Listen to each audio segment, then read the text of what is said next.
Okay, sorry about that. I had my mic muted for the first little bit as my kids were going down for bed. They doth protest sometimes.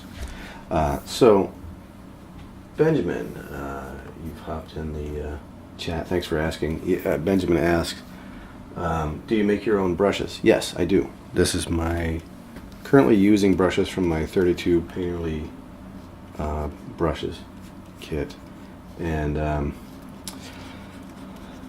there is a video on my YouTube channel that goes through those brushes, explains the theory behind them, and just a quick plug for those. The brushes really are these were developed over years of use, and I narrowed it down to the ones that I really like and think are useful. So I didn't want to put a bunch of brushes out there, like a huge brush pack. I just didn't think that would be useful. It certainly isn't useful to me when I've looked for brushes to download a pack of 100, 200 or something, so more is not necessarily better. Less is more in this case, I think. And those 32 Painterly brushes, those are available on ArtStation, Gumroad, or Flipped Normals is the other site that carries those. And I think they are reasonably priced, and if you're interested, yeah, go ahead and check those out. But I would definitely say watch the video first. It will explain how they work and the theory behind them. I want to make sure that is clear up front, what you're getting into. I think that's only fair. If you're going to get some tools, you want to know what those tools do. So, thanks for asking, Benjamin.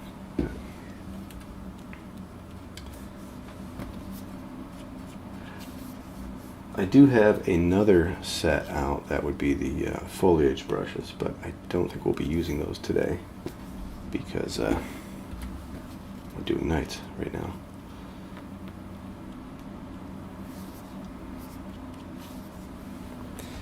Alright, let's see. I'm going to take this there, curve that around like that. That was a little too extreme. Get this kind of subtle there. There we go. And let's see, what else do we need here? So, shoulder holder there.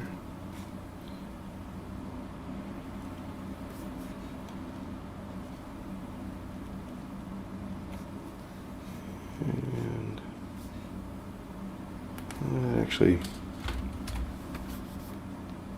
is a dark line there.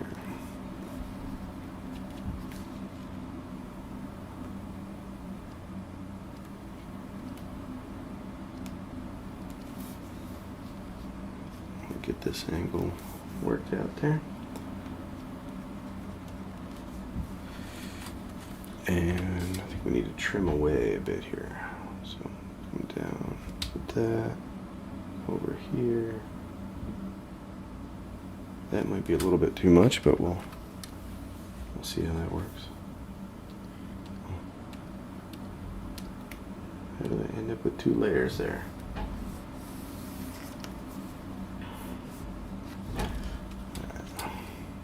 Let's see.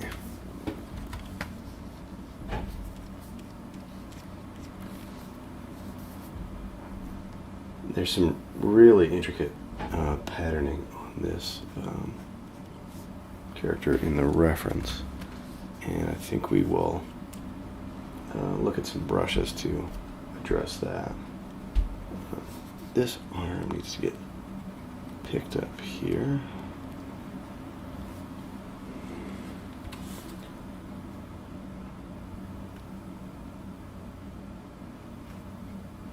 It's definitely flared out more in my reference. delete that. And this whole section here is a bit lower. So we'll have this come back around, over. There we go. Just getting some of these relationships worked out.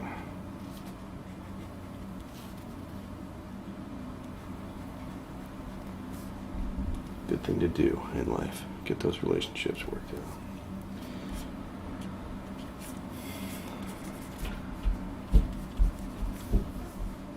Alright, bring in a little more of this crazy plume there. We'll take this right down. I'm going to leave just a little bit of an edge there because that will be a nice little rim light, you know, for the helmet. But we want to come back around it here. Have this come behind the helmet. Make sure we are showing a proper space there.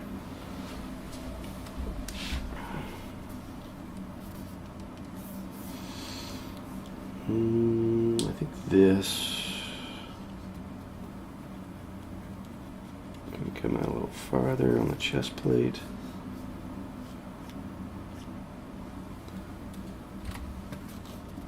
Again, with making sure these relationships are correct.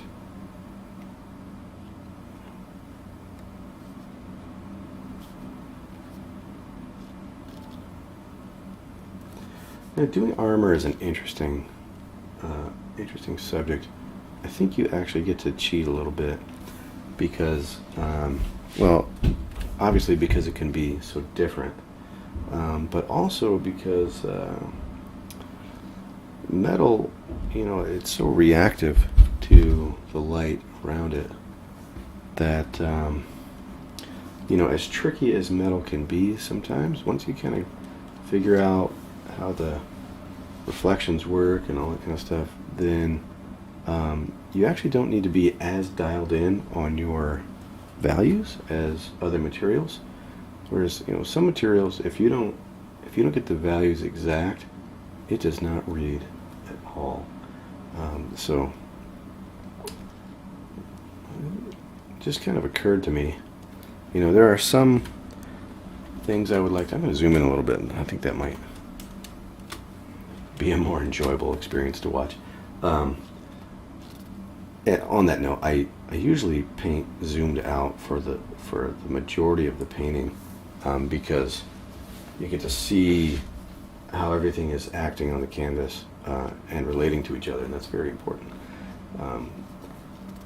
So I will have to zoom in and out with this, but for now, we'll keep it zoomed in so that you guys can enjoy it.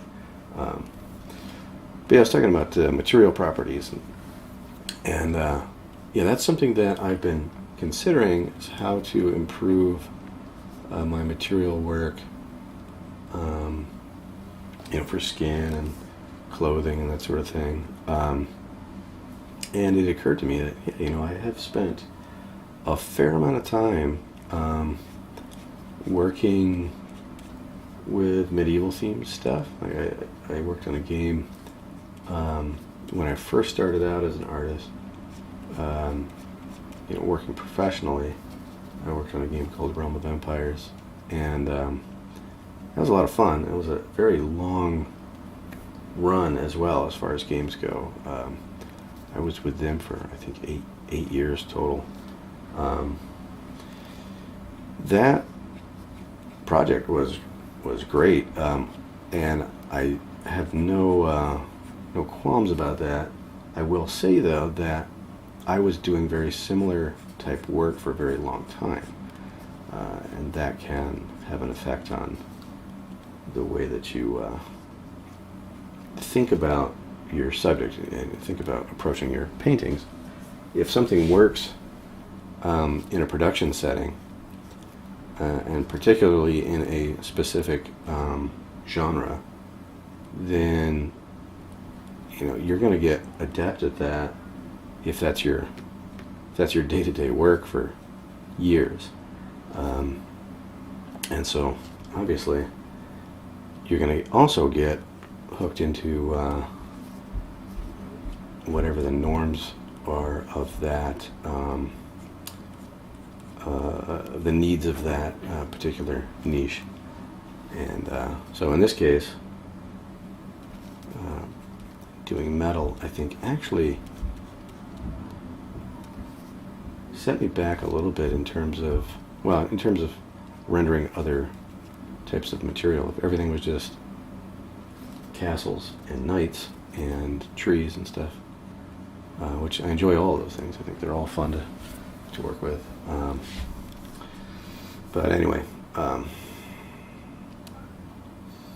don't want to get too bogged down with one thing.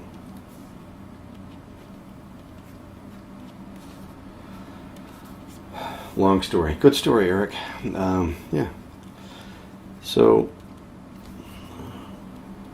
today, though, I saw this night when I was going through my references, just an old reference board I have, and I thought, I've never done this image. This photograph from a reenactment or whatever. I assume a reenactment, right? But I just thought, yeah, that'd be fun to jump in on that. Let's see. Yeah.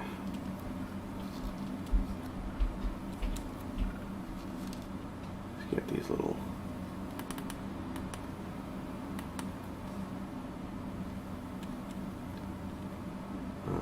brass. I think they're supposed to be gold. Faux gold. Well, who knows? I guess if you can afford a suit of armor, these might be real gold.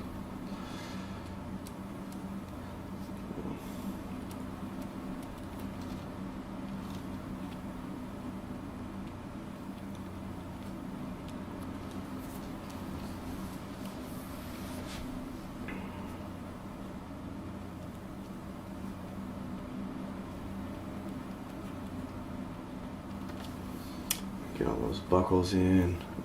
This trim is also a gold color here, and we'll approach that with some other tricks. But for the flat areas, I don't mind just brushing that in. Not going to hurt anything. It's nice to get a good base of color in. When you go to address this with digital tools. Obviously we're in digital tools now, but the pros of Photoshop are all of its adjustment layers and that sort of thing. And so if you have a good amount of information in there before you get to adjustments, more to work with, and you have more interesting interactions with those things.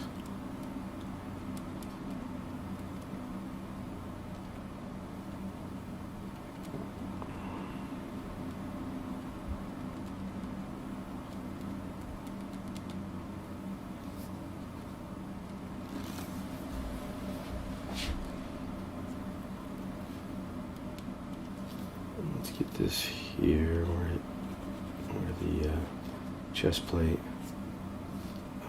intersects with where this is the horse's neck there. Increase that contrast there.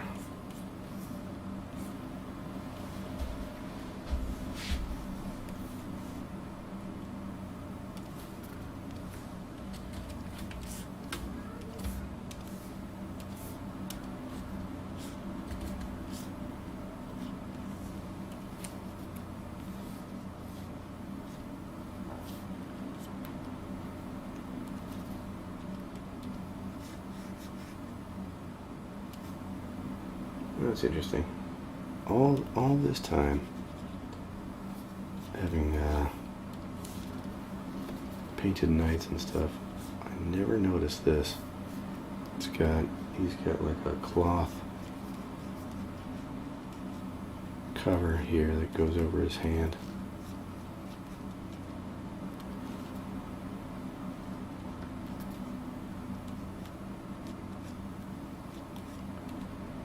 Neat. Okay.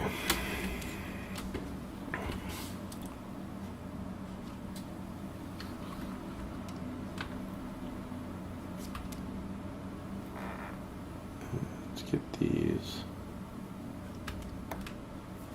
more interesting shapes going on there. That's the lance coming up.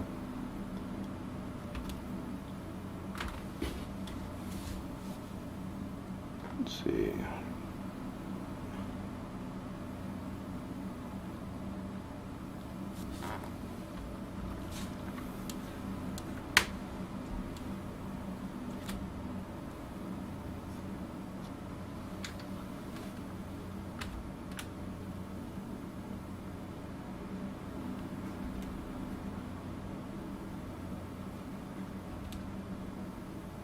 Got some of these cloth shapes here that we're gonna start bringing in, and we'll paint over these again, but I'm gonna cut out the areas of light.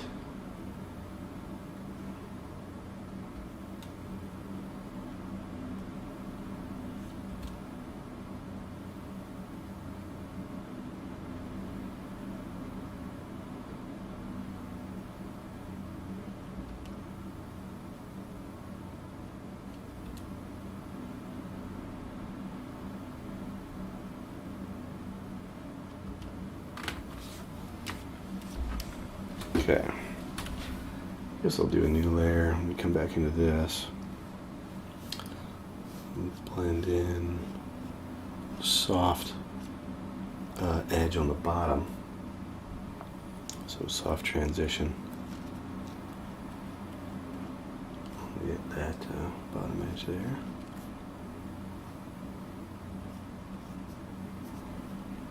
This is actually a larger form right there, so that can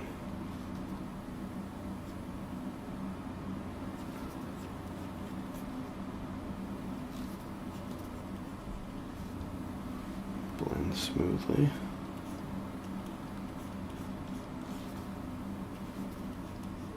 That's the leg. And I may just take this down in value altogether. And then here, start to blend some of those in.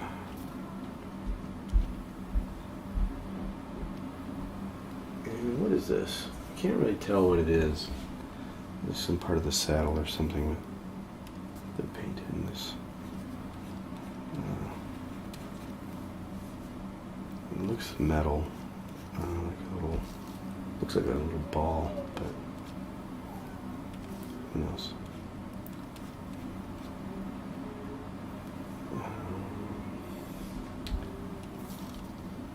And then there are some straps and stuff in there.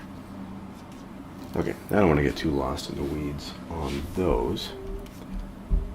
Let's check our relationships again. So I'm going to zoom out here shortly.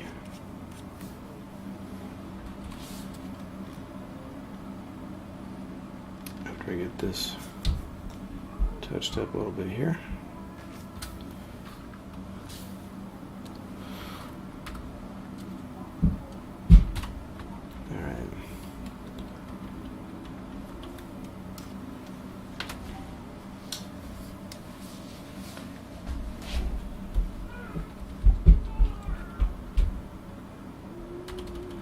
Okay, I think we just need to bring in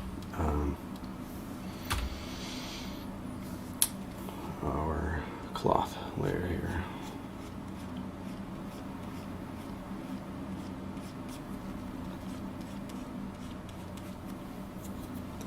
Underneath. See, we can do the horse. The horse has a nice, slightly in the yellow warm tones here.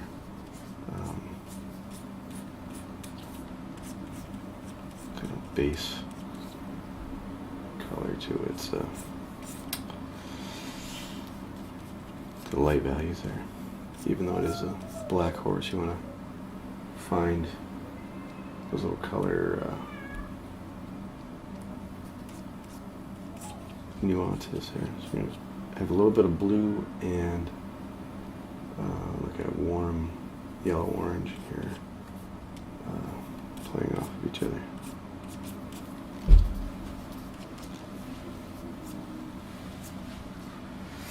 All right.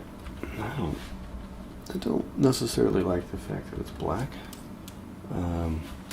That it's painted using black rather than trying to sneak more color in there. So we can adjust that a little bit, but first let's try to bring in some of our yellows. You can probably hear my little dude laughing up there.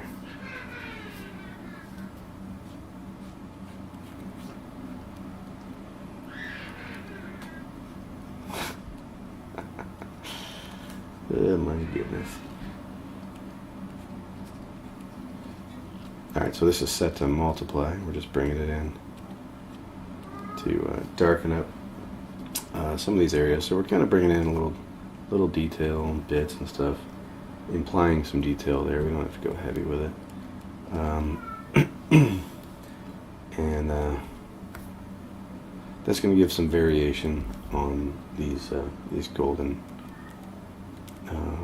bits here, a little brighter here, and we'll get the highlighted portion of it. So we are bringing that value down, but we're increasing the saturation, bringing that kind of warm golden hue into it. Now with any kind of gold stuff, I find that if you add a little bit of blue or green in there, just from reflections, it just makes it, so much stronger.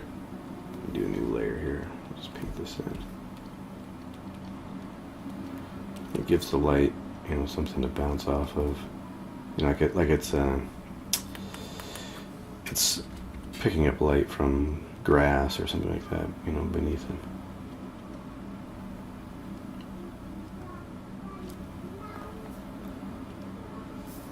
And then let's bring in our brighter color here, kind of a cream.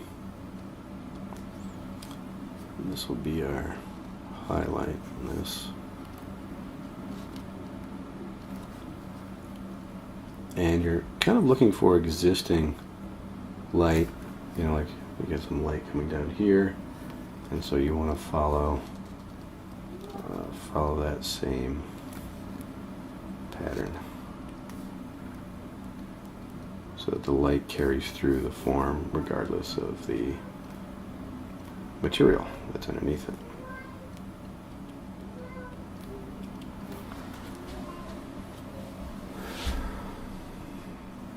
And actually this would be an example of that here, where if I do it in reverse, I'll put my highlight in here, and then we'll take this value and I'm going to shift it over towards blue here. So it's picking up some light above it, and then we want to bring that into those edges so that those carry over. Alright, I'm going to bring some of that in here.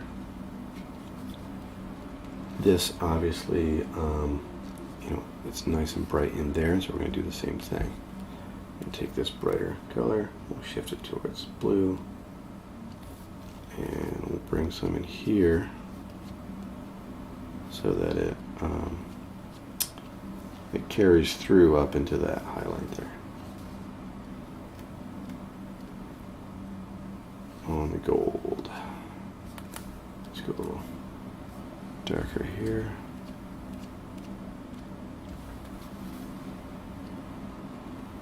You might hear some button clicking and that sort of thing. That's on my Intuos, and the attempt usually is the is the undo button, but my drivers crashed earlier today, and I haven't restarted yet, so you'll hear the click and nothing's actually happening.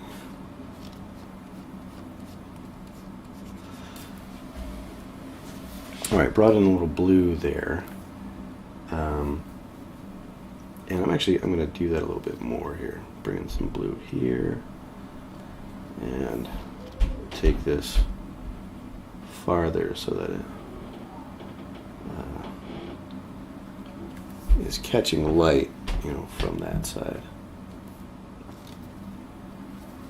And you can bring that even into your gold there. Instead of that just being this perfectly yellowish color, you want to bring in some other influences to it. Okay, same thing here. See how we have this dark area here, so we're going to bring that down in value.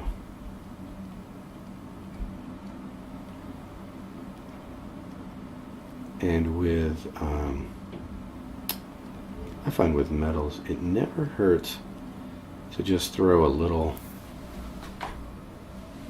kind of random hotspot here and there. Like it's picking up some light from something else.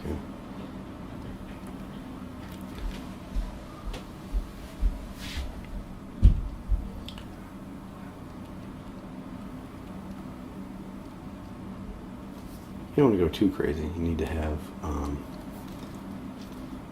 have some control over your lightest and darkest values. You can't just have it be the same intensity all over the place. And actually, that being said, I will start to knock some of this back.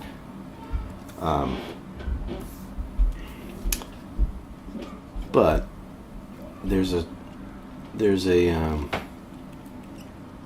it really is a pretty analytical approach, but it feels random. Just to the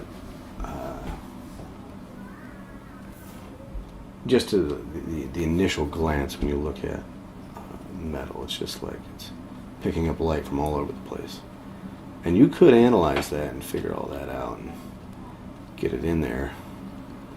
And that more or less is what we're doing to a degree. But what I was saying as far as, kind of throwing in a random hotspot or whatever and getting away with it, like, yeah, absolutely you can, because there's just so much information in metal, just all the reflections that it's picking up and stuff, that it's believable, even if it's actually not really there. I'm going to shift this over and go a little more intense with it. Bring it in here. That's too intense. Back up on that. Just want it right on that edge. Go darker with it until we get that just right.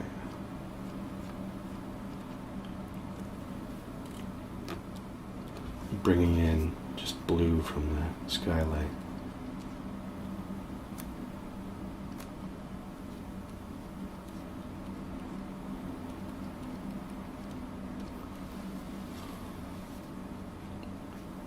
Bring it in down here.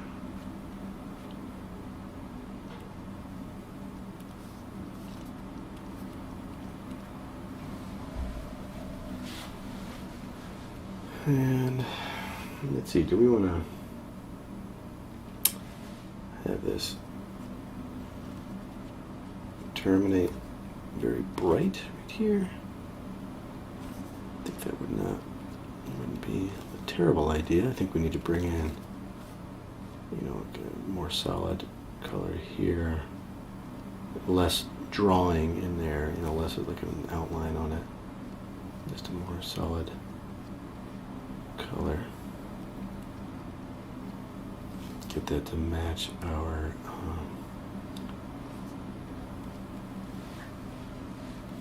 surrounding light there.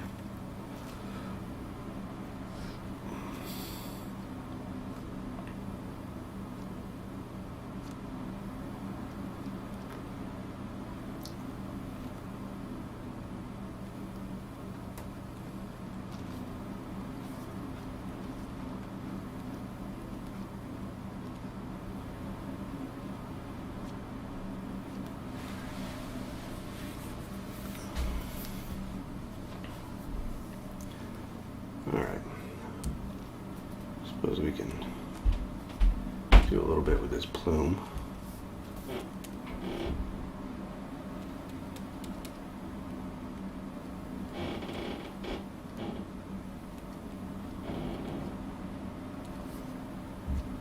Knock that back a little bit, doesn't need to be so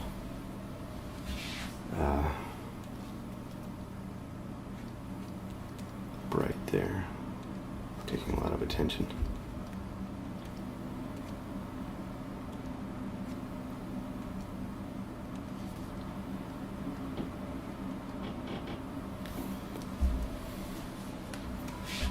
Alright, let's get this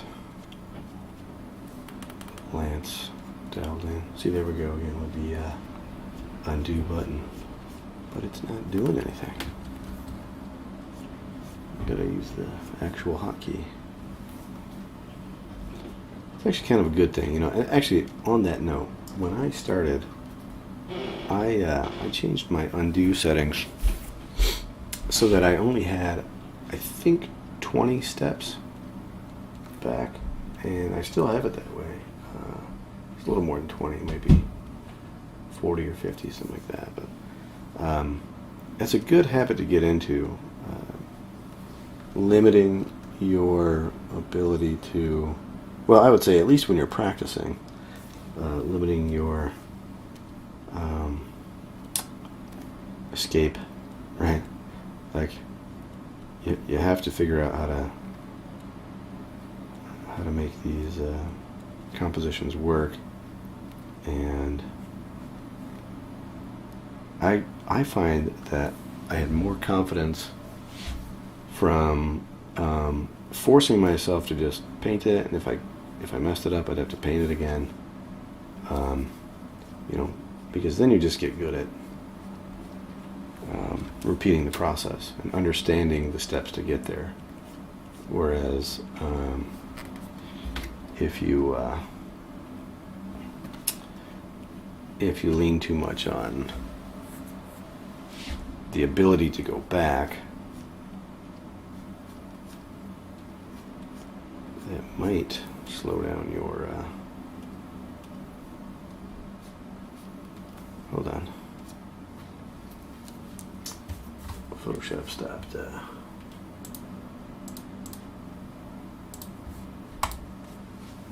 responding. Oh, I see. I went to the bottom layer somehow. Right, so if you limit your undos so that you can't go back infinitely, then you'll build up the confidence to just do it on the first, well, not the first go, but if it doesn't work, just try again, you know, do something different. And so once you've got it down, then I don't see the point necessarily in limiting yourself. I'm not saying that you really ought to do that and no one should have an undo state. You know, I think that's just ridiculous rules for no reason. That's not what I'm getting at. I'm saying that when you're learning, it's best to learn the things that will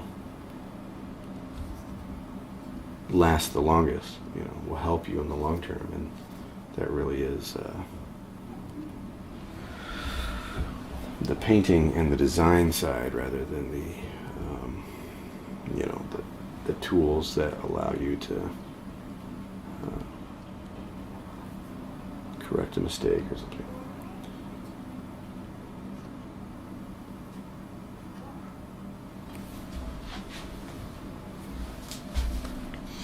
Okay, I think we can do the patterning.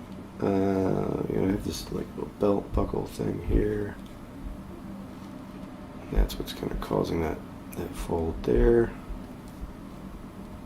So we'll bring that in. Here we go with that hotkey not working again. Of course, after all that talk about not using undo. Okay, and we'll just bring in a little bit of light in here. And then we'll bring our pattern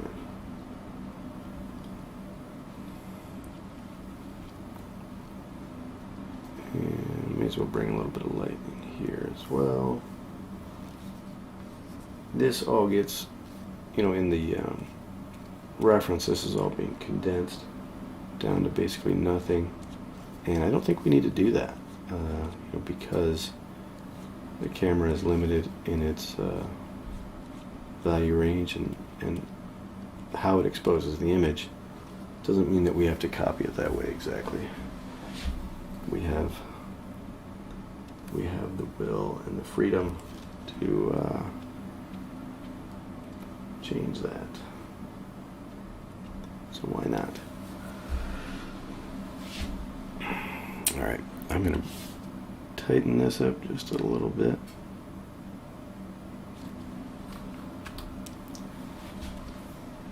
Okay, what was I saying? A pattern? All right, so I don't have the patterns out there yet. These are patterns. This was a set that I used with Realm of Empires, actually. I'll show you what this is here. And you can kind of follow that wherever you want.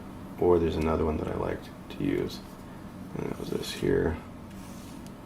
And this one's nice. There's a little trick with that where you add some layer styles to it and you get a even more interesting effect.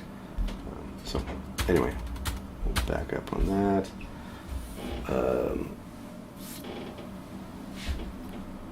I'm looking at the designs on the reference. I'm not sure, I might just want to change them. So I'm going to go with this. Well, there actually is like a kind of a red rim on this here, so I guess we'll add that in. Why not? I say why not, but there's always a reason you figure out as soon as you say that. Now the one thing with this is that we'll want to be conscious of the detail density. We don't want to have this really detailed portion here and then you know, another section where well, basically the rest of the painting is not nearly as detailed. It's much looser, so we need to be careful not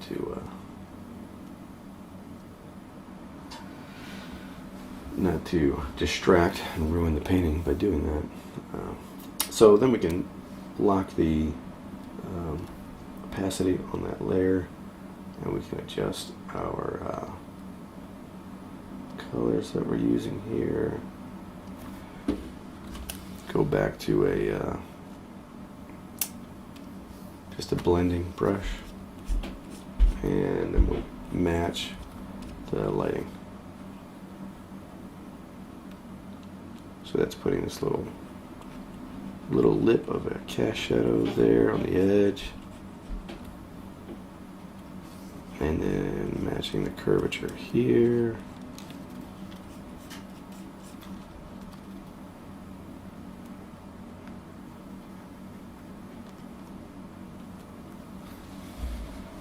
Let me zoom in on that so you can see what's going on there.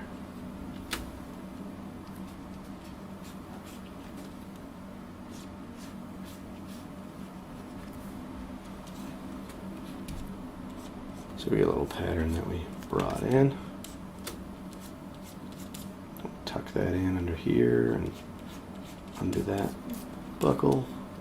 So we're kind of moving it back behind these pre-existing forms here.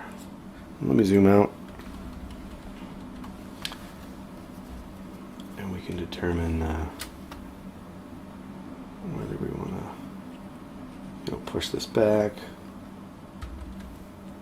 or lighten it up to bring it forward.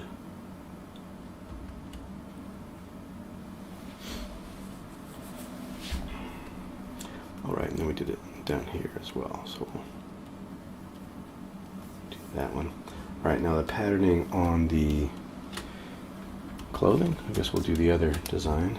That was this guy. Boop.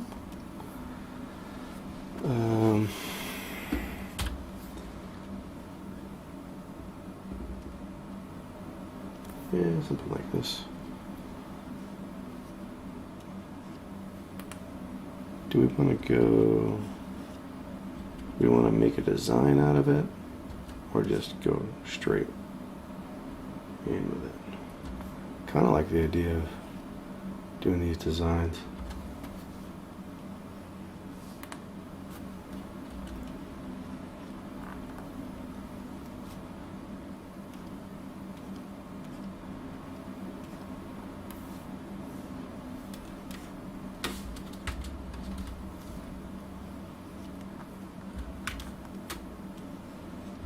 Oh, you have to move the same direction when you do these things. You get like a little snowflake thing going on. That'd be a great night, the snowflake night.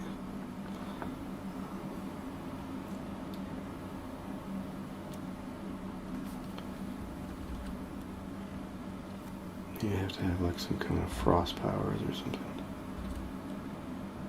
Or you could take the other meaning and he just runs away from everything. Gets mad. I bet a lot of nights we're grumpy, you know? Had to do things their way. Alright, so with this, we can follow these forms and make some fun patterns like that. These pattern brushes, just so you know, are not available yet. They're not on any marketplace. Though I do have plans to do that eventually.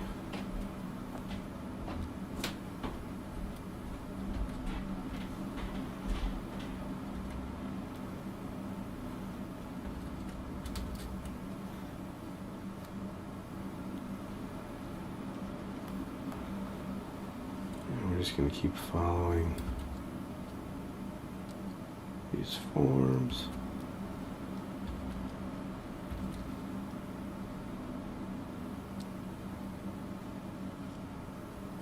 Well, we want to leave some space for folds and stuff, which we'll come back in and, well, if we have time, we'll come back in and erase little bits here and there. Get the folds just right. I'll do another one here. Another one of those patterns.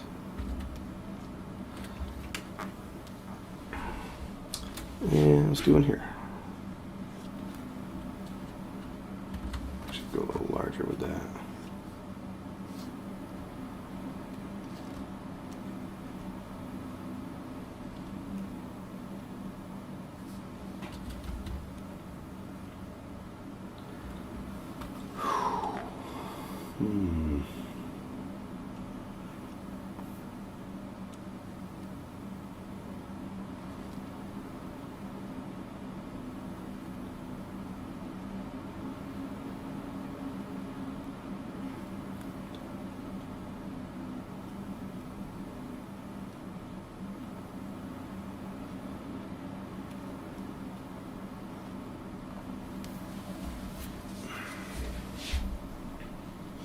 Of course, we could combine these patterns, bring in some other designs, and that's typically how I would do it with Rumble Empire. Is I bring in like this triangle design here for like the edging.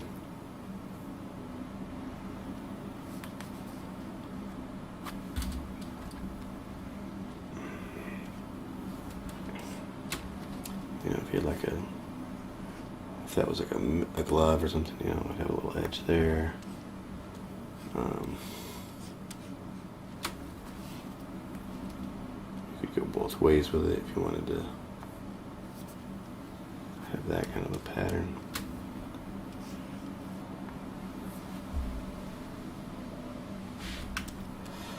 Okay, so now we need to trim away at that, right? Well, let's add it in up here, just for kicks. Let's do a little tighter with that because it's not making those curves very well.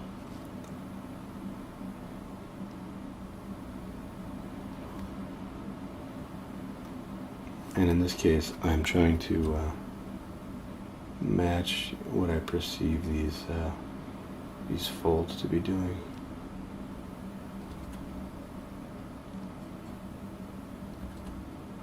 And then anytime you go around a cylinder like that, you know, get a little wider towards the center and tighten up your pattern as you go you know, around the edges.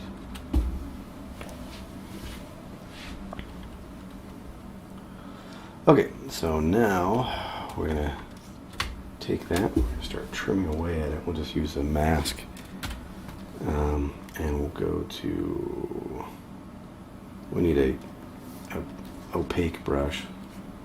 So we're gonna come in and mask off anything that's, you know, getting hidden underneath here, underneath this, you know, strap there. Anything that goes out of bounds, we gotta mask it off.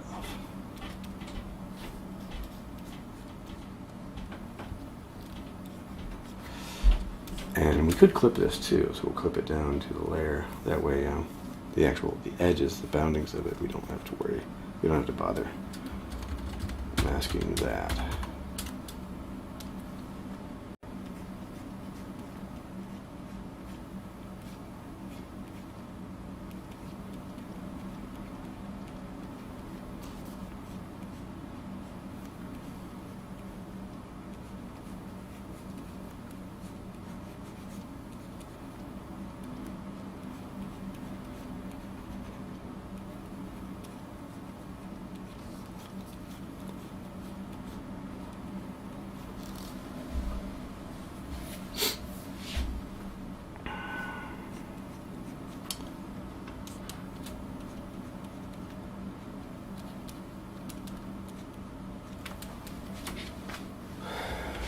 Okay, so now we can change this blend mode. With a lighter color, you might want to be in this area of, you know, color dodge, linear dodge, all that kind of stuff, or overlay.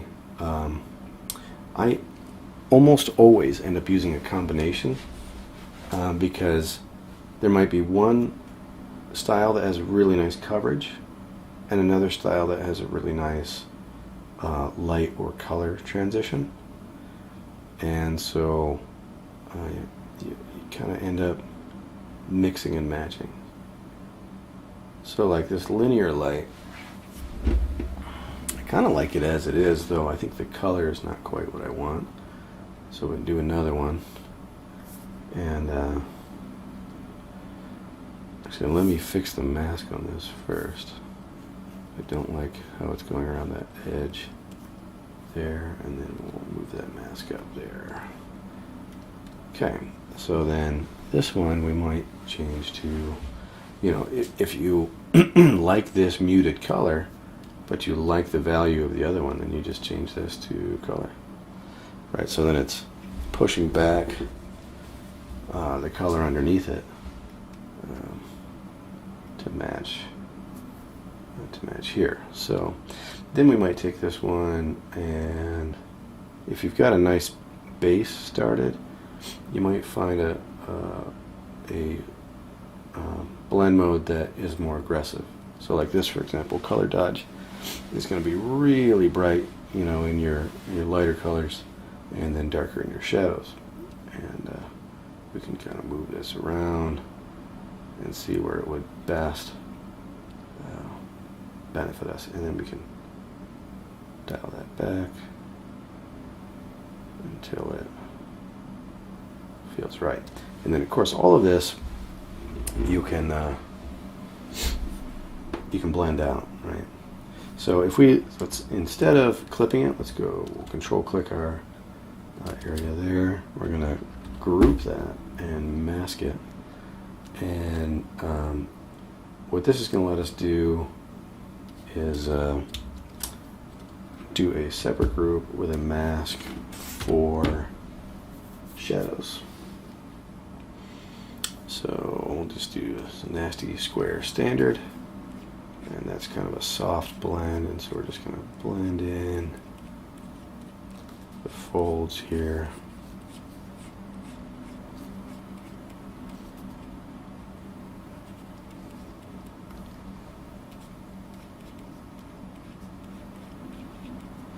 Another option, same idea. I mean, in this case I'm masking it out, but another option would be to do the exact same thing, but actually paint in a shadow color over this. I kind of like the idea of masking it out and letting it kind of just disappear, you know, so that it's not, we don't need everything to be detailed and defined. There are some things you kind of just want to let it, you know, just let it disappear, right?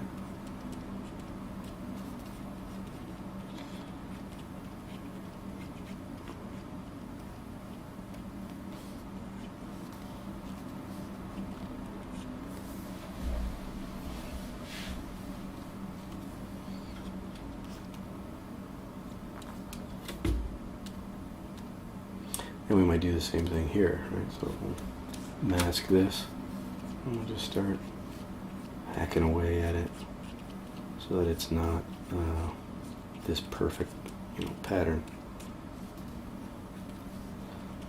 But you want to be able to pick it up here and there and see, like, oh, okay, that's like a, you know, there's a pattern going on there, but then not so strong and digitized, right? You want to kind of chop it up a little bit.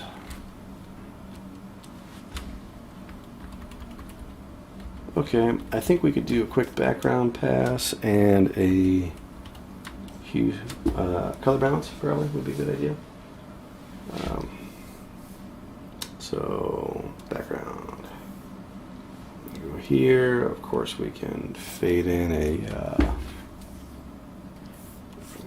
bring in a gradient to bring the sky in. I like to bring some gray up.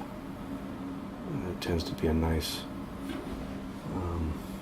effect, and then we could paint in some of that gray. It's a cloud layer.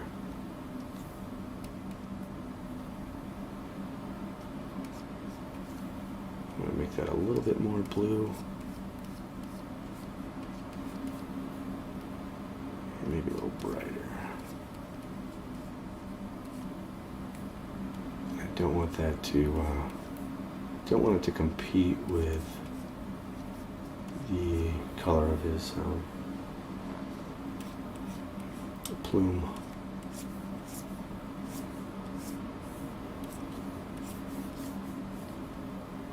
And then down here, I think we can take out a little bit of that in the corner. All right, and then we can take this whole thing and mask it.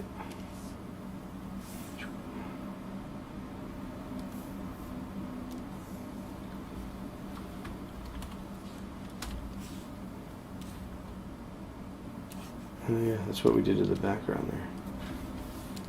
Let's add a fill.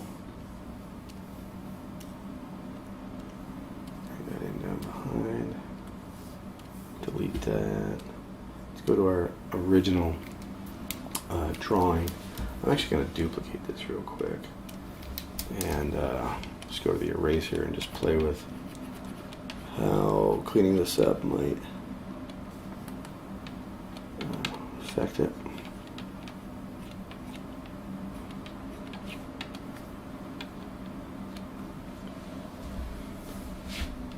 And by cleaning it up, I do mean there's going to be a fair amount of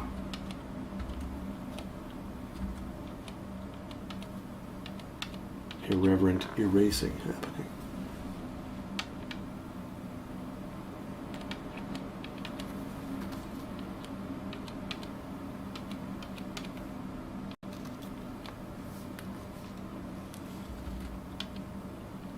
I should probably be doing this with a mask rather than the eraser, but YOLO, I guess. Just go for it.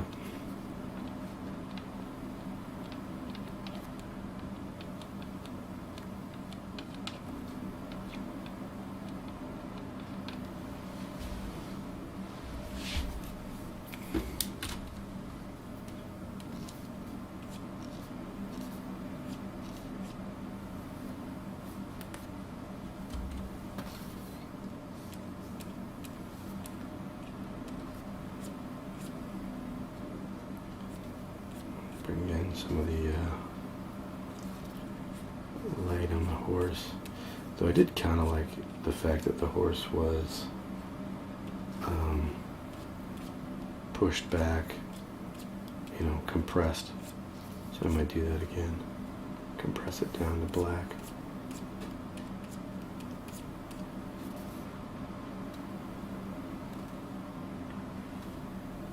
And where is its eye? It's in here somewhere, but it's covered up in the reference. You know, there's hair, horse hair all over the place.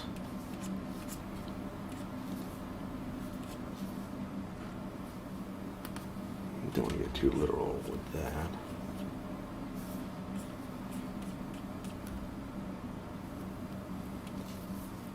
And then I do also want to continue the shapes here. Make sure we don't lose those, because there are these very subtle shadow shapes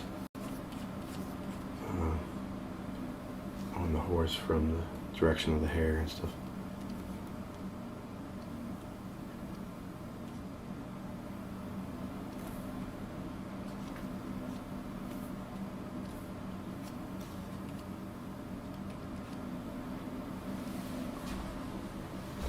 Yeah, actually, you know, I kind of liked it just being compressed, so I might just bring it back to that. Do new layer here, merge this down, and just start to compress this.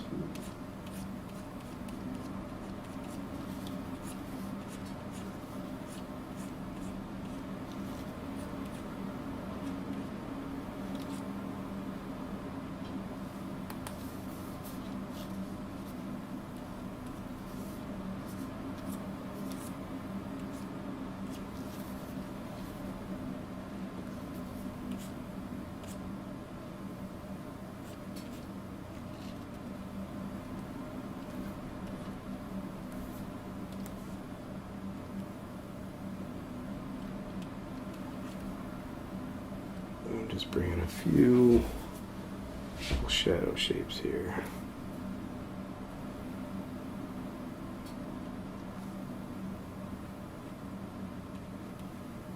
Very subtle.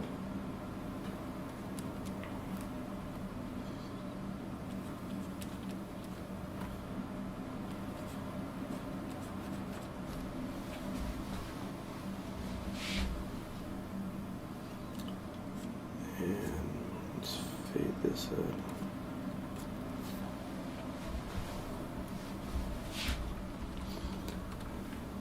okay, so we got ourselves a knight. I think we could play with the plume a little bit, maybe. Design it a little more. Try to keep that painterliness.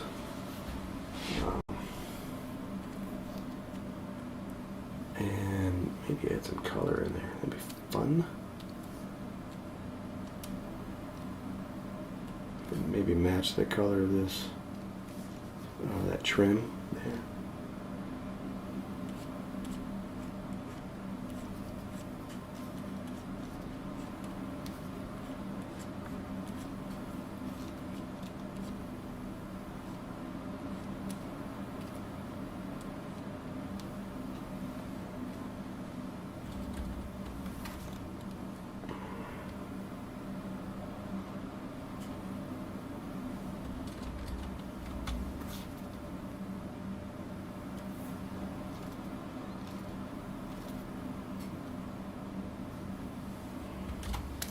Bring in a little design on his belt, maybe. Like this guy here. Go bigger. And then we'll erase some of that and bring in some of this more painterly stuff. So we'll erase here. And there, maybe.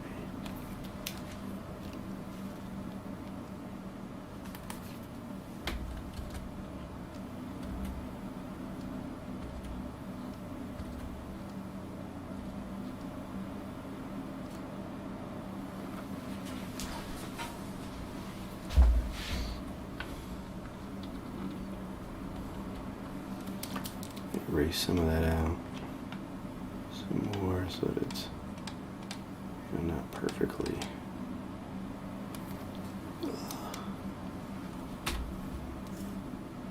Not a perfect pattern there.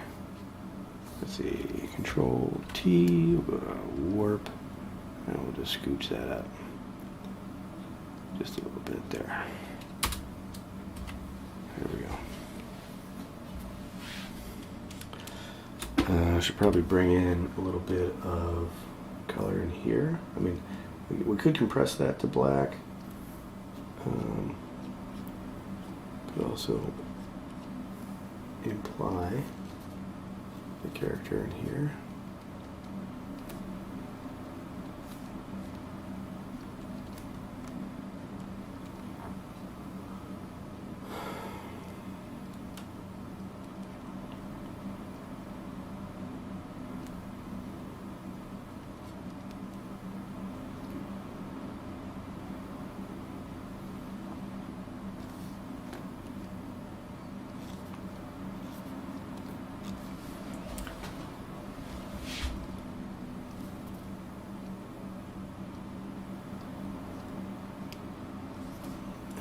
A little nick there or something. Could have some nicks in the armor. So, these can be designed. They don't have to be random. You can kind of decide, if that nick is something you want to lead the eye into something like maybe up this way or something.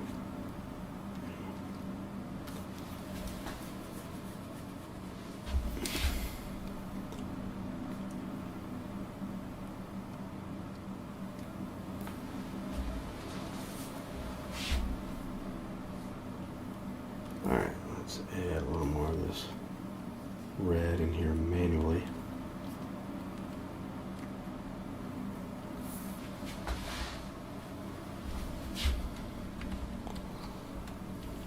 Cool. Now we can do an overlay and color balance. Color balance is always fun. Pushes things around, you can kind of play with the mood of the painting.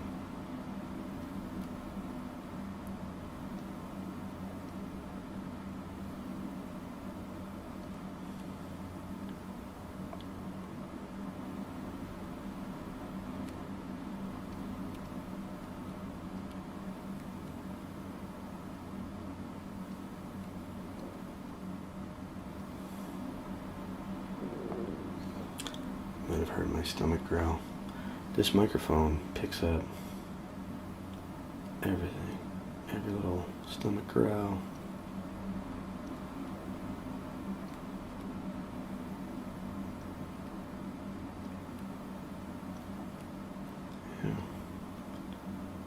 cricket hops into the room, you'll hear it. All right.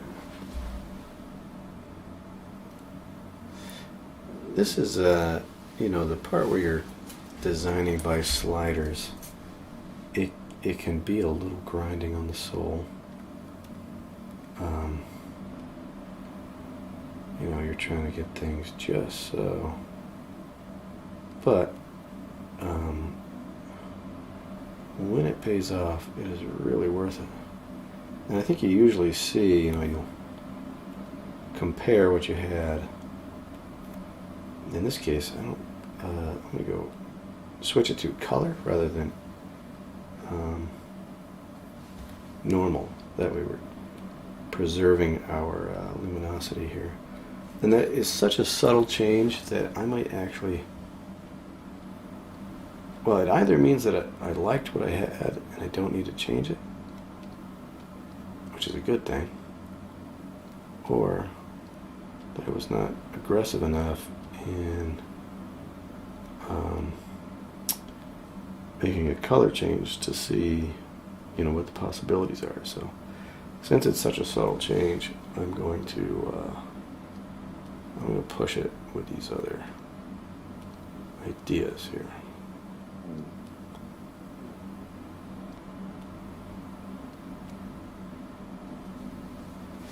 And I think what I want is to implement some kind of a greenish hue to it. But I want to be careful that the red and magenta counter to it doesn't make this look too much like iron. It would make it look like a cheaper, heavier, or like a cheap iron, I guess. If it's really red, then it's just going to be like, I don't know. Maybe I'm wrong about that. It's just going to read as cheap metal, I think. Cheaper metal. Alright, I'm going to push those closer to blue. And we have our greens in the shadow area. I might try to get the greens more in the mid-tone.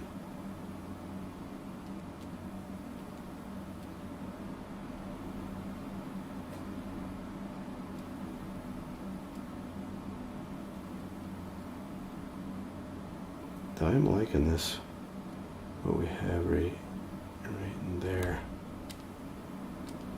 Again, that's such a subtle change.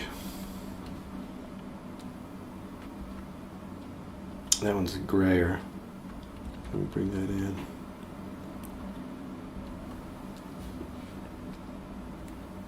Let's change it back to, so if we do normal, it's going to push those values quite a bit.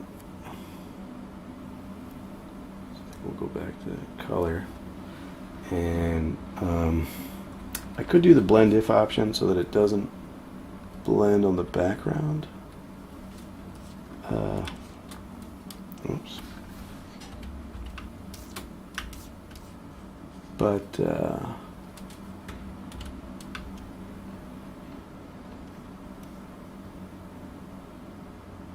that's crashed the last few times I've done that, so we're not going to do that. Not right now.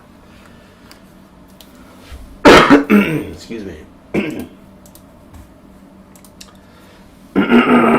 Excuse me again, man.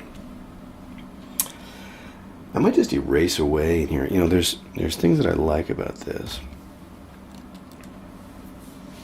but there's things that I like about the original too. So I might just erase some of this away. See if we can start to pull out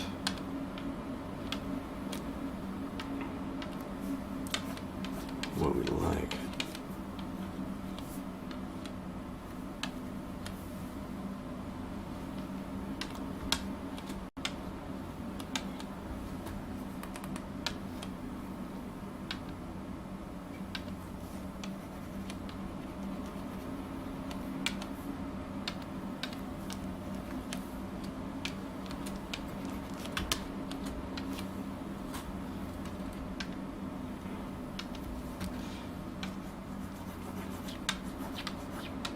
And as crazy as it may seem to be using a very rough eraser to do the to pull this out, it actually gives us a nice texture on the surface that you typically don't get with digital. So I'm going to hold shift and click on this, and that will remove the mask. So now I'm going to invert my colors and erase away again. I'm going to go a little finer this time. And we're going to bring some of this back in. I'll just be switching back and forth between bringing it in and taking it out.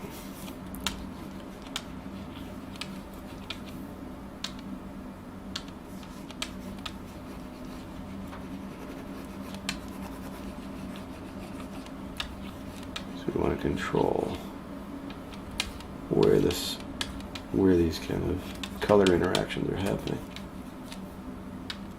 And this may be so subtle in terms of the color shifts that it might not be coming through the streaming software. Well, I apologize for that. But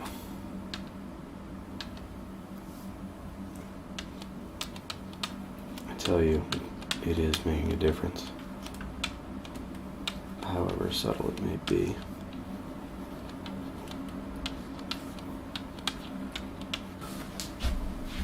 So if I take that whole group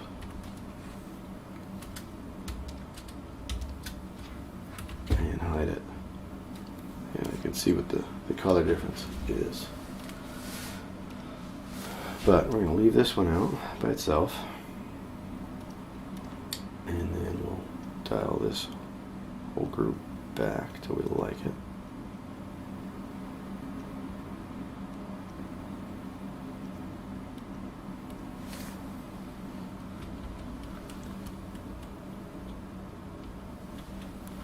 Can do our overlay, of course.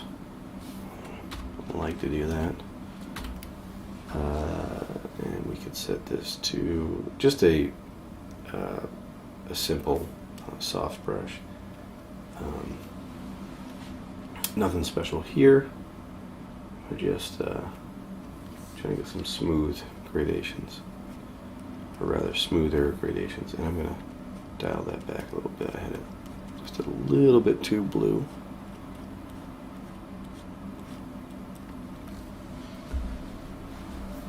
We're just pushing values.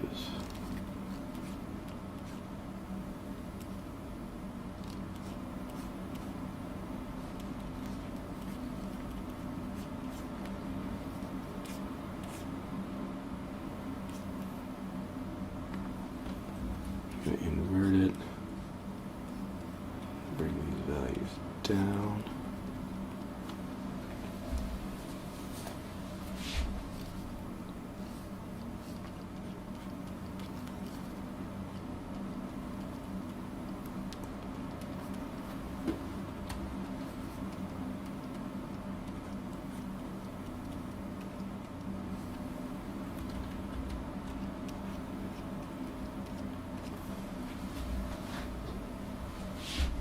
It's making a little bit of a bloom effect, which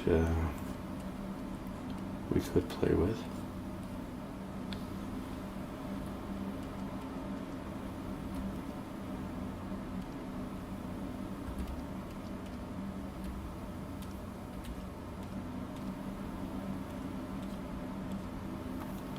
Let's see if we like that change or not. I'm gonna have to zoom out for this to really know whether it's net positive. Now, there are some things I like about it, some things that I don't. So let me zoom out and play with that as I'm assessing it.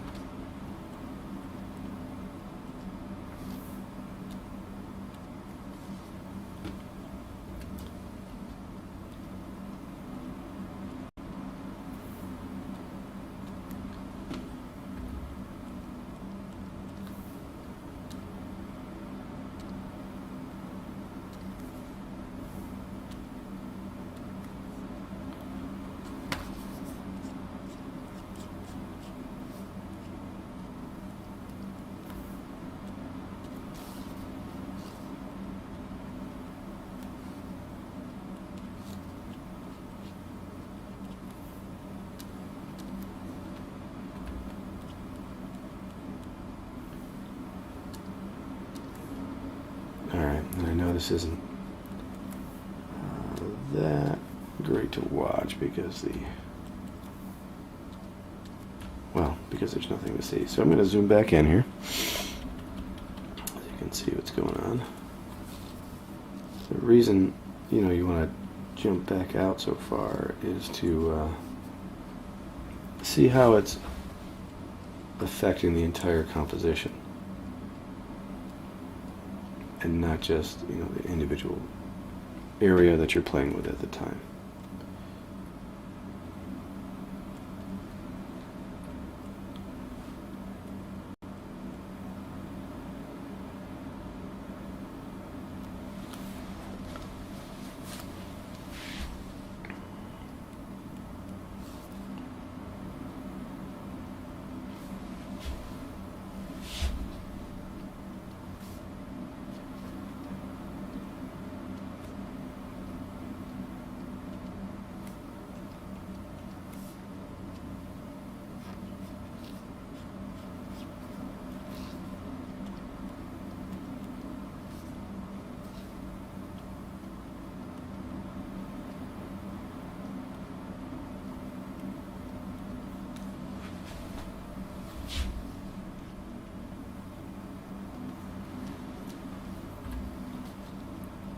I think I should probably put a rim light on that shoulder pad. I think that would make sense.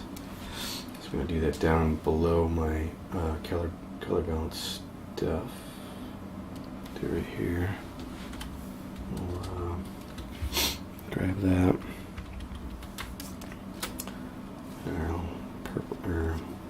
Purple, blue light there.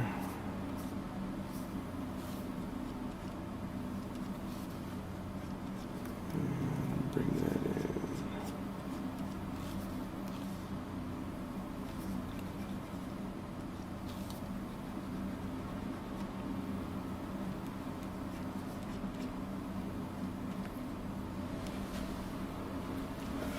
in. And I might knock down that highlight there a little bit. And maybe we'll take that blue, bring it right in here as well, and use some of this. Probably shouldn't use black, but using that to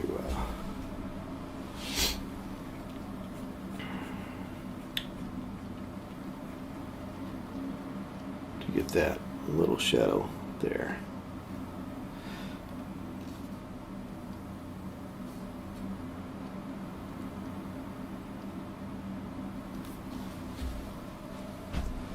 All right, Control D to deselect. Zoom out, see what that is doing to everything. I think that could be dialed back, or we can move it above our adjustment layers because they're partly our adjustments that's making that so wild. Okay, this is our overlay. I think I'm going to just lower the effect of that because it's really bringing the contrast way too high. So I think if we go somewhere in the middle where we can see a little bit of an effect from it, but where it's not overpowering.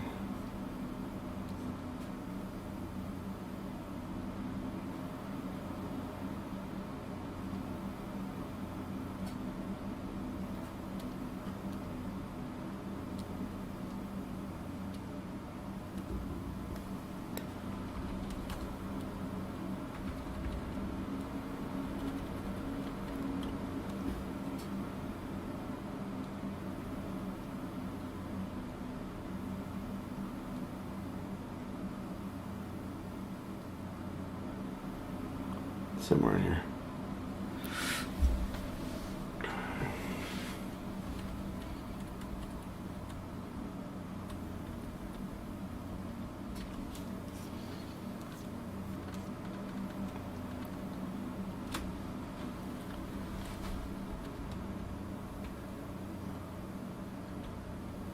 just a second ago, I was thinking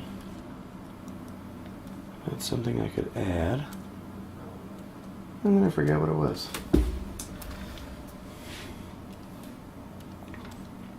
So, there you go. Let's see.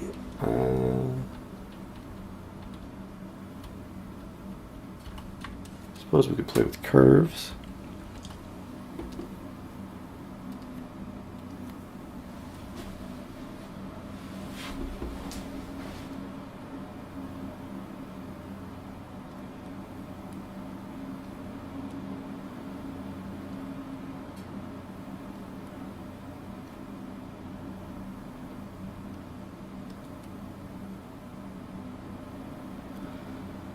And this is where I was talking about metal being so forgiving, because we can just mess with this so much and it still kind of works.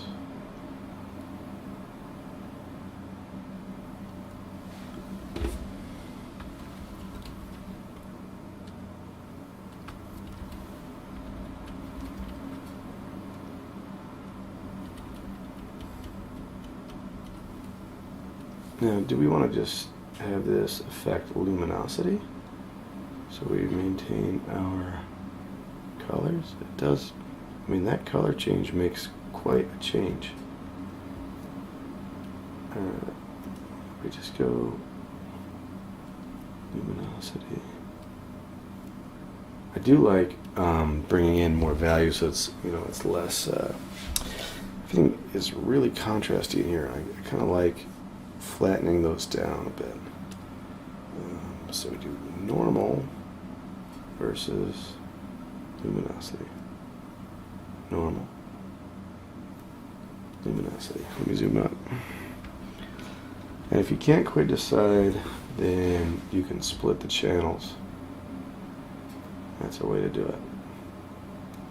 I do like that. Normal. So, well, I'm going to do luminosity and then do another one where it's just color. Let me bring this down. It does make a slight difference whether you do the color or the luminosity first, because it's, you know, it's an adjustment layer, so it's adjusting everything below it. So depending on what you've done, you know, how you stack it, it's going to do one of those operations first.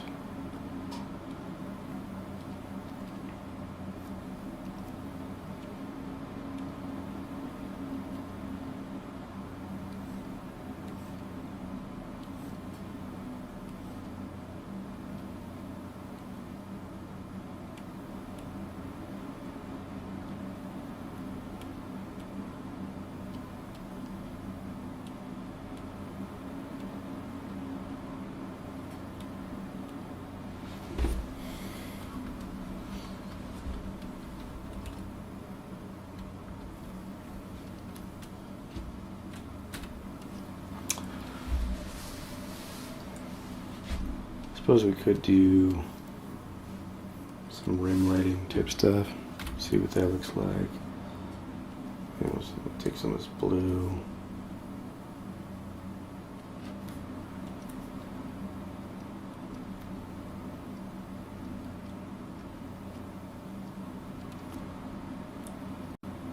Bring it into these upward facing planes.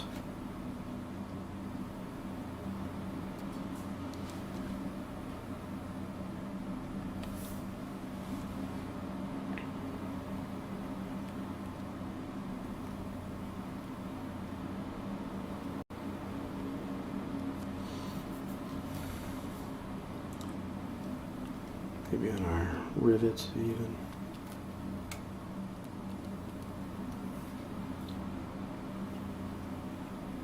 Anything that catches an edge.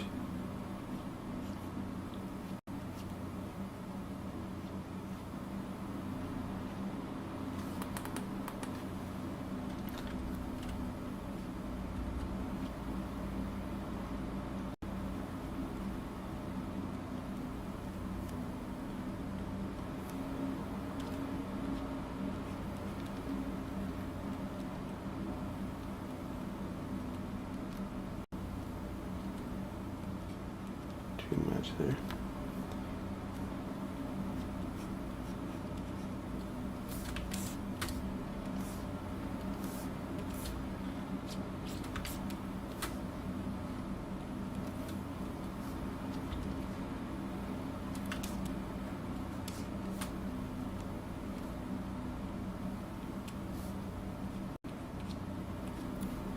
These ones will suppress a little bit, but we'll get them in there.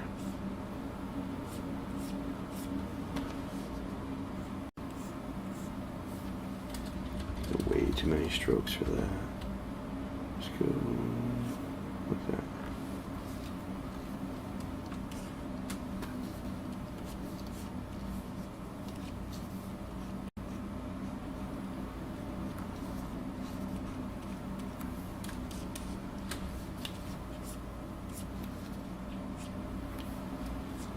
Okay, and then I'm going to erase away.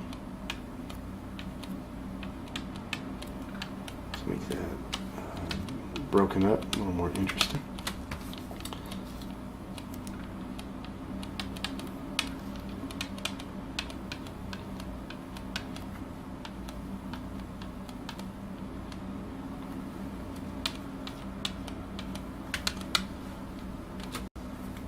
And then, right, so we'll lock the opacity and we'll bring in a darker blue and we'll bring this all down here.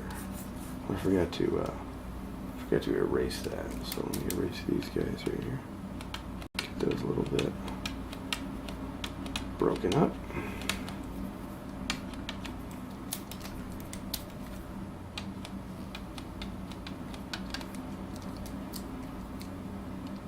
Lock that again. I might bring this down pretty far, you know, with this being Black Horse. So I'll have that light be, you know, very just subtly shift to blue there.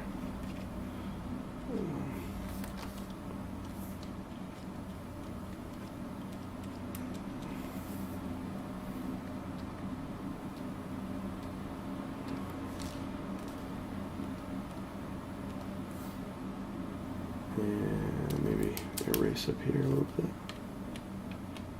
on those ones.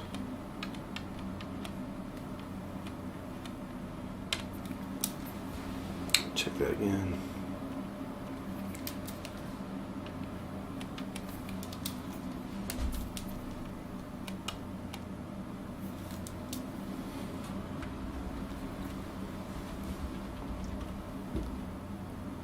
Now the one thing I don't like about that is that this, on this chest plate, this color right here, you know, is this kind of reflected blue, and it is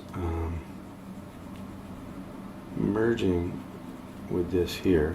It picks it up, it's kind of tangent. So I'm going to shift that to green.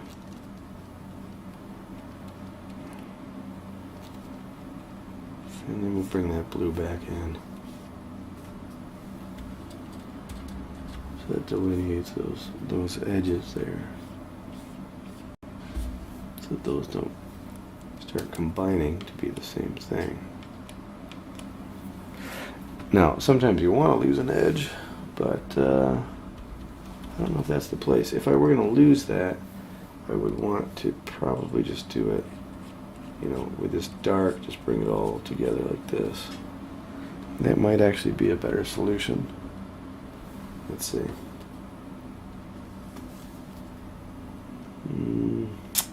Yeah, I don't know.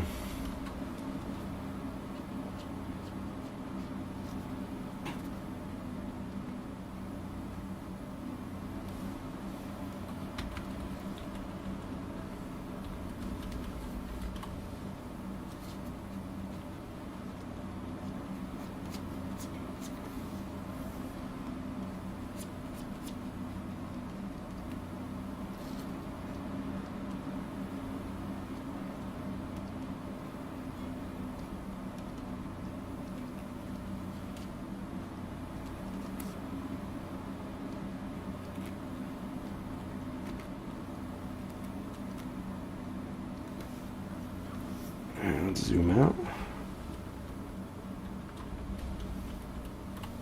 Right, tighten this up a little bit here. And here.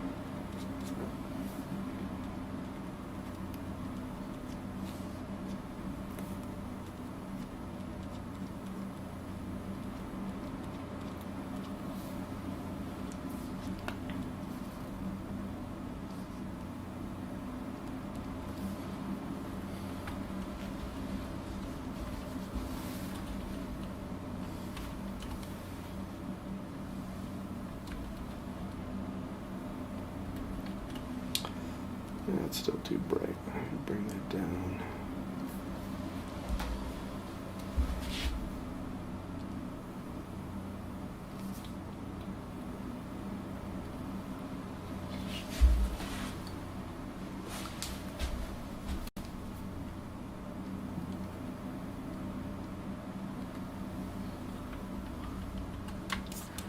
If we need to give this any more definition here.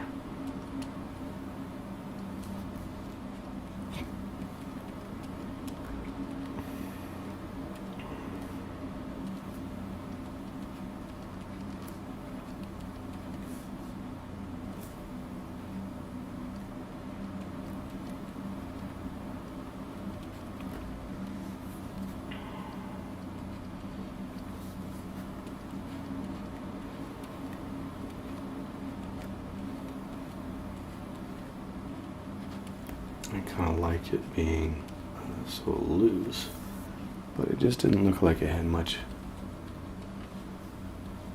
to look at.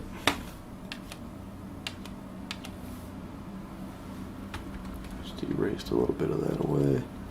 Yeah, just I do like it being. You could go back so the edges aren't so tight. Just somewhere in there. Yeah, it just looks too gummy, you know, which is a big ball of Play-Doh or something. So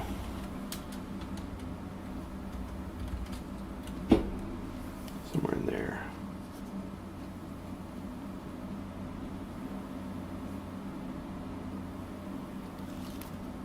I do find that sometimes when I'm doing metal and things don't seem right, the answer is to homogenize one plane, you know, to get the plane sorted out rather than all the shifts.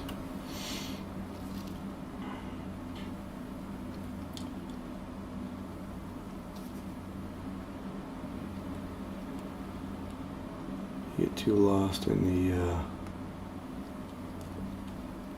caught in the weeds with the little subtleties, and then you realize that the whole thing does not represent a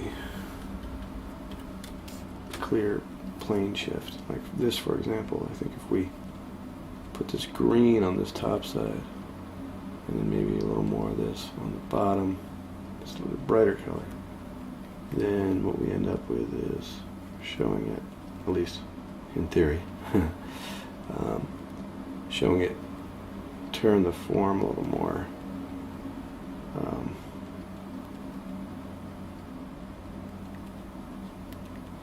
And we'll change those angles just a little bit there.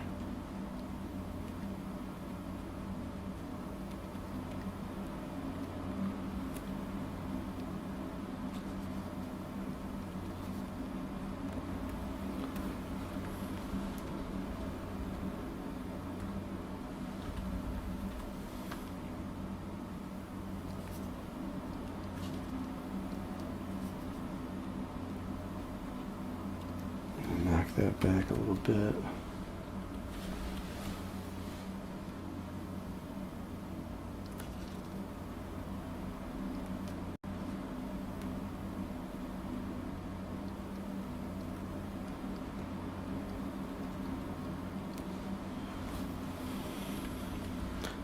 introduce a little bit of blue into it. We'll do that here as well. And partly that's going to make these kind of pop a little bit. Yes, the blue against that ochre is going to be complementary colors. There's not a great spot just because it doesn't match the angle.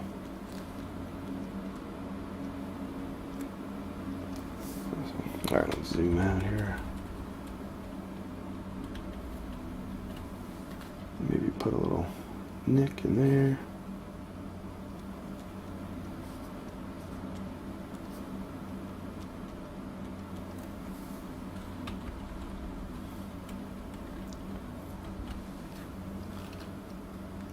All right, and at this point, I'm noodling, so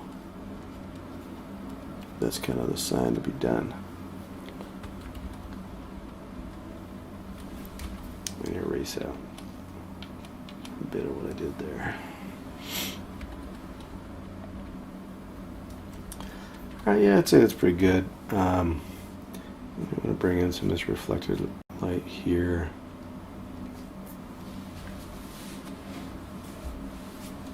And, you know, of course we could clean some of these things up, like this here, give that some more definition. So that it's not just, doesn't just go black there.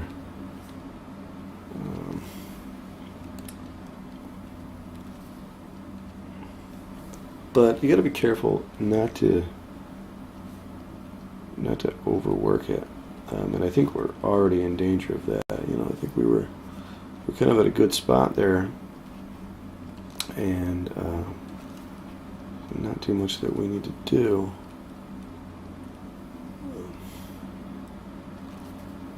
See, like everything that I'm doing now is like, well, now I'm defining what all these little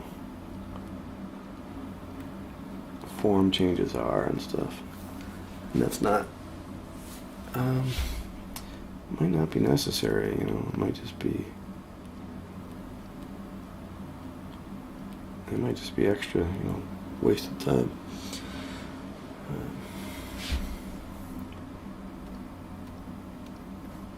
All right. Let me zoom out here.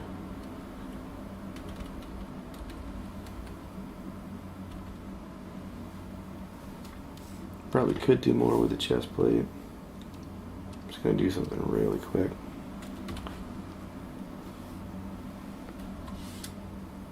Just because we're here.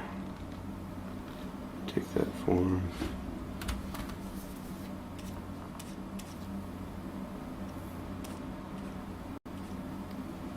I'm gonna zoom out here so we see what's going on.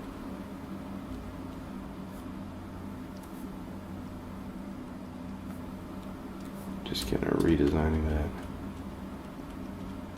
shape there, shape of the light.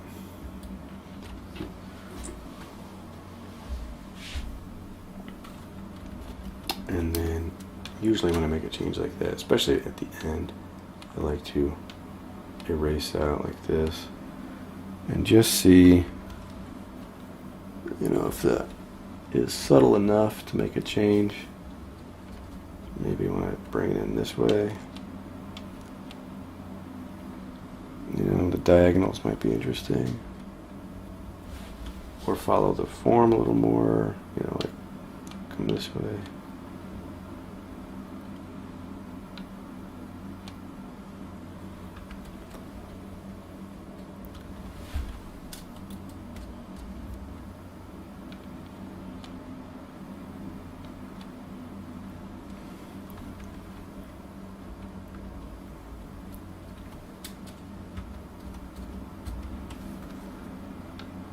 I think I liked going counter to the form.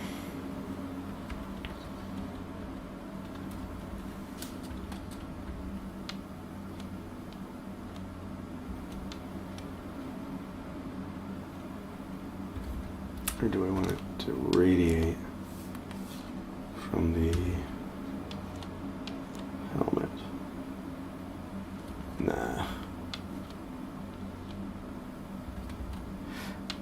on some of these suits of armor, there would be grooves. I can't remember what they were called, but they would they were meant to pick up the blade on a stab and have it follow that groove off to the side where it would ideally not harm the person wearing the armor.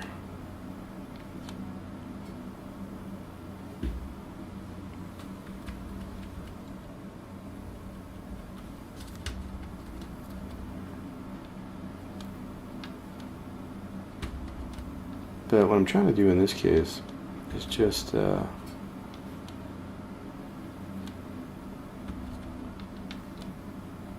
get this to be visually interesting. I know I say that a lot, but it's true. No less true now than it was the first time. I think we'll stop there. Maybe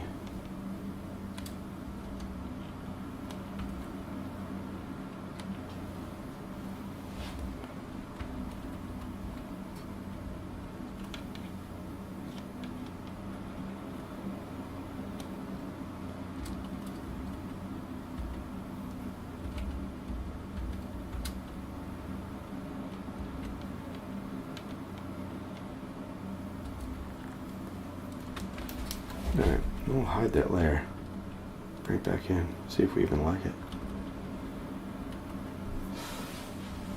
If I were trusting my system, I would do a blend if here. But I'm just gonna grab some of that. A little kind of corrosion looking stuff. And just bring that in as a mask.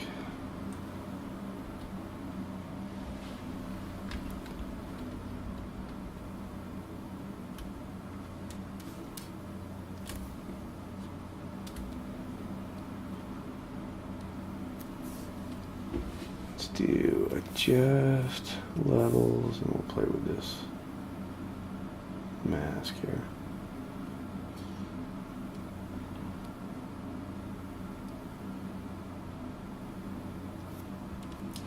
That's probably good. Okay, I'm gonna stop here. I think we've done enough. Could probably tweak this some more, but I think we successfully painted the subject, and so we're going to call it here. So let me just go full screen here so you can see what we did. I'll zoom in. You can see some of the detail. Let's see what percentages is. That's 50%. So we actually, if you get in there really close, you can see all these little deals here, little brush marks and stuff. I like this. There's something about this little passage of the cloth down here that I really like that. But okay, I don't know. All right, so well, that's it for tonight. As always, I hope you had a project you were working on and got some headway on it. Of course, I always think that the best way to learn from any of these kind of art tutorial video things is to have something that you're working on then and there. I think that's the best way to do it, because you could watch YouTube all day and never put anything into practice. So I would encourage you to just always have your own projects going. That's the best way to learn.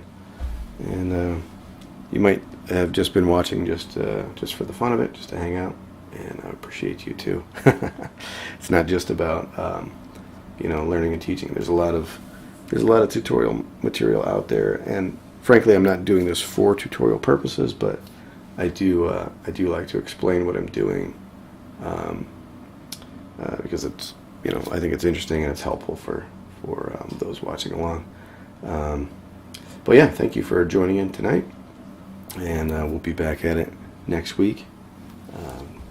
9 p.m. Eastern on Wednesday night, and I'll be painting really whatever comes to mind at the time, and doing it just for fun. So why don't you join in next week? That'd be great. And that's it for tonight. All right. Have a good night. Bye.